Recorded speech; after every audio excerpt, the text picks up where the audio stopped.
Morning, BookTube. Bill Ruttenberg here with the Ruttenberg Library. Come to you today with a book tag. Wanted to do the bookshelf tag. This was originally done by a wandering mind, and I saw it on Rainier Books. I'll leave the link to both of those videos down in the description. Go check out their channels, and they did a really good job with the tag. So, first question on the bookshelf tag is, how many bookshelves do you have? And for me, my answer would be not enough.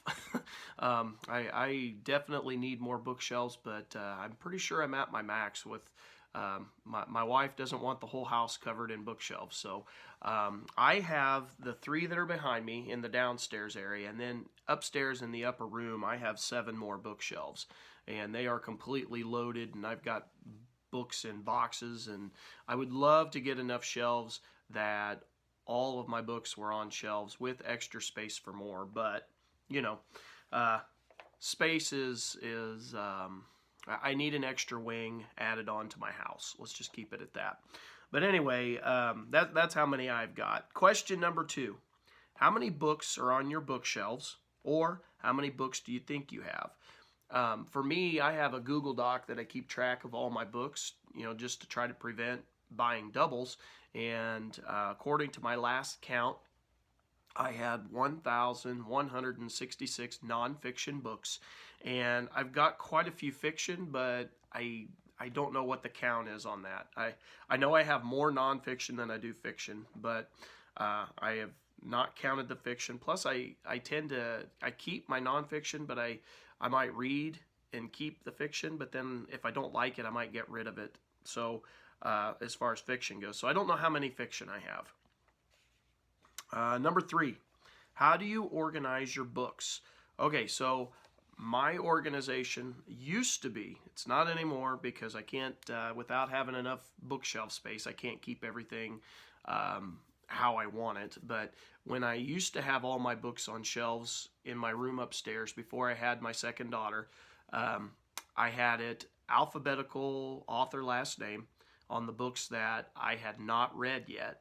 And then once I had read them, they moved to another spot in the room I had a couple shelves that I had started that the books were organized by Dewey Decimal, so basically by subject matter.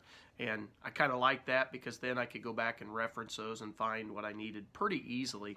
So that's how I used to organize. I've kind of got them by subject behind me. I've got, Civil War, I've got Lincoln, I've got, let's see, another shelf of Civil War. These are World War, I think all World War II down here. And then I've got, is that Washington? No, those are my TBR up here. And then I've got some Washington and early America right in here. So, I mean, they're kind of by subject matter behind me. But that doesn't mean that it always stays that way. Sometimes books get thrown on the shelves and they don't end up getting organized.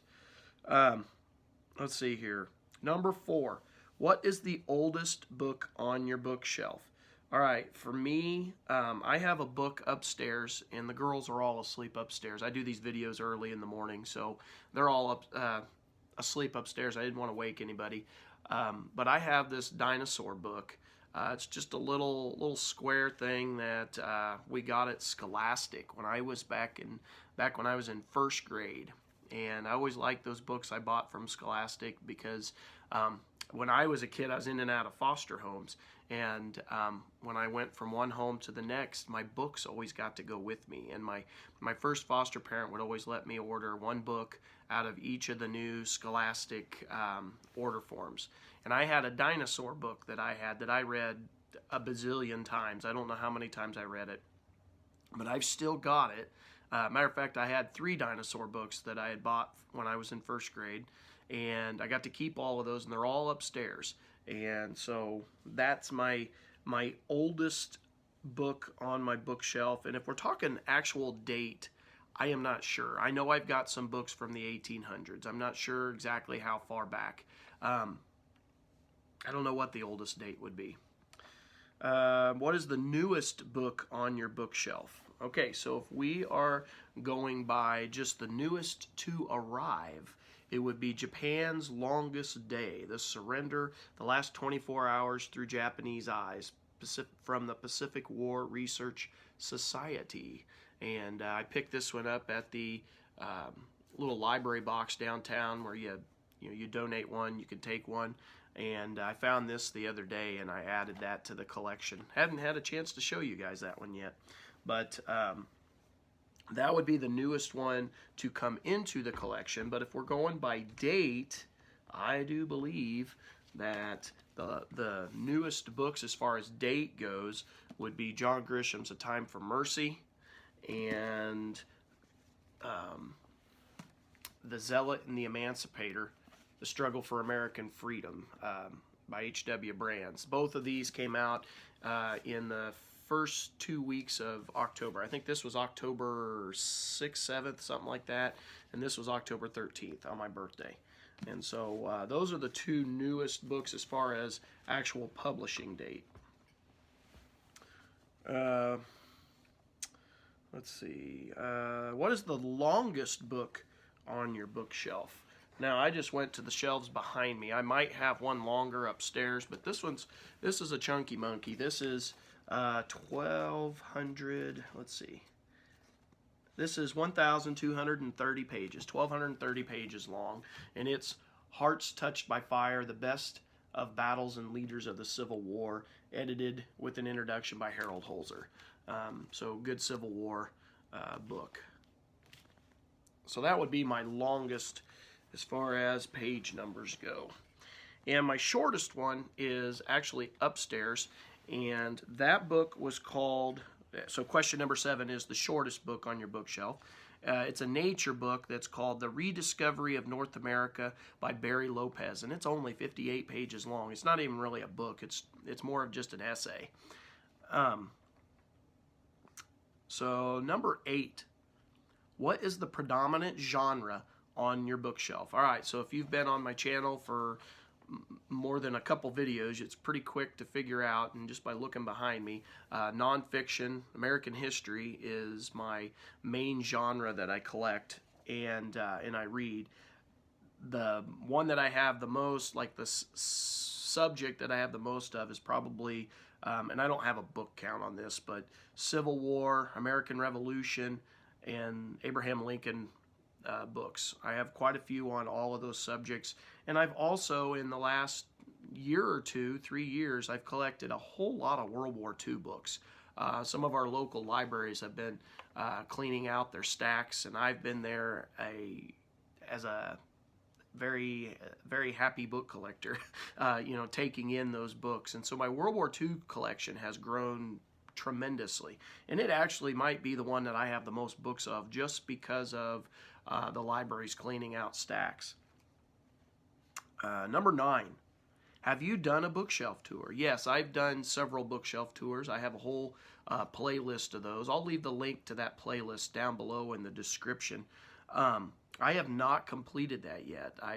I've been doing shelf by shelf, and then a lot of my books are in the upper room upstairs, and it's not just my library room, it's also our storage room in our house. Our house doesn't have a lot of storage space, so we use that room as our storage space, and so we have totes of just family stuff, and some of them are stacked in front of the bookshelves, and honestly, it's kind of a pain in the neck to get to those bookshelves. So my hope is that over Christmas break, I might be able to, for a period of time, unbury some of those shelves and show you some of the other stuff that I've got. Number 10, go on a random number generator, and they gave the link in the questions here, and get a number, and then talk about the book that corresponds with that number. And so I did, and the number I got was 49. So I counted right across the top here, across my John Grisham's all the way at the top, and I got over to the Lincoln books, and the one that came up as number 49 is The Zealot and the Emancipator, John Brown and Abraham Lincoln and the Struggle for American Freedom by H.W. Brands. And I can't tell you a ton about it. Obviously, it's about getting rid of slavery. I have not read it yet. I am doing a buddy read I believe in January with Peg over at the History Shelf. And so, I hope you look forward to, seeing those videos. We're going to read this, talk about this book. And let's see here. So if you want me to tell you just a little bit about it. John Brown was a charismatic and deeply religious man who heard the God of the Old Testament speaking to him, telling him to destroy slavery by any means. When Congress opened the Kansas Territory to slavery in 1854, Brown raised a band of followers to wage war. His men tore pro-slavery settlers from their homes and hacked them to death with broadswords. 3 years later, Brown and his men assaulted the federal arsenal at Harper's Ferry, Virginia, hoping to arm slaves with weapons for a race war that would cleanse the nation of slavery. Brown's violence pointed ambitious Illinois lawyer and former office holder Abraham Lincoln toward a different solution to slavery: politics. Lincoln spoke cautiously and dreamed big, plotting his path back to Washington and perhaps to the White House. Yet his caution could not protect him from the vortex of violence Brown had set in motion. After Brown's arrest, his righteous dignity on the way to the gallows led many in the North to see him as a martyr to liberty. Southerners responded with anger and horror to a terrorist being made into a saint. Lincoln shrewdly threaded the needle between the opposing voices of the fractured nation and won an election as president. But the time for moderation had passed, and Lincoln's fervent belief that democracy could resolve its moral crisis peacefully faced its ultimate test. The Zealot and the Emancipator is acclaimed historians H.W. Brand's thrilling and page-turning account of how two American giants shaped the war for freedom.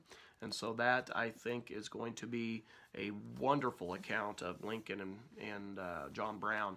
And it's by one of my favorite authors, H.W. Brands. He just tells a really good story. So that's book number 49 on the shelf there. All right, number 11. Do you have any fan merch or any other decorations on your bookshelves? So I don't have any on my bookshelves down here. Every once in a while, my daughter will make a picture for me and leave it on the shelf as a nice surprise. But other than that, I have nothing on these shelves. Sometimes I end up with a little calico critter toy sitting on my shelves because my daughter's here in the downstairs, my daughter's playthings are right here by my chair. You can't see them off camera, or they are off camera. You can't quite see them, but they're sitting right down here. And so sometimes I have, those little decorations, but those are not set decorations. So I don't have any on the downstairs. Upstairs, I have a couple of like Texaco toy trucks.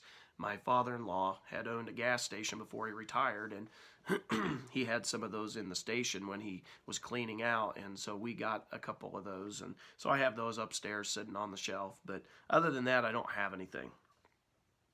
All right, so show us your bookshelf is number 12. So I would basically just say, look behind me.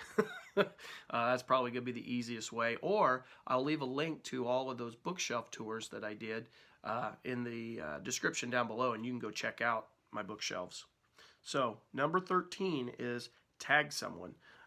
This is kind of a cool tag. I would recommend, I'm not going to give certain names on this one, because I would recommend that anybody who has not done one of the book tags that deals with your personal collection, those get to know you tags, I'd recommend any of you that have not done those to do this tag. This is a fairly easy tag to do, and lets people get to know you. So anyway, BookTube, this has been the bookshelf tag. Again, I'll leave the original video down below, From a Wandering Mind, and also the link to Rainier Books in the video he did. So thank you for watching. Hope everyone's having a great day. Happy reading.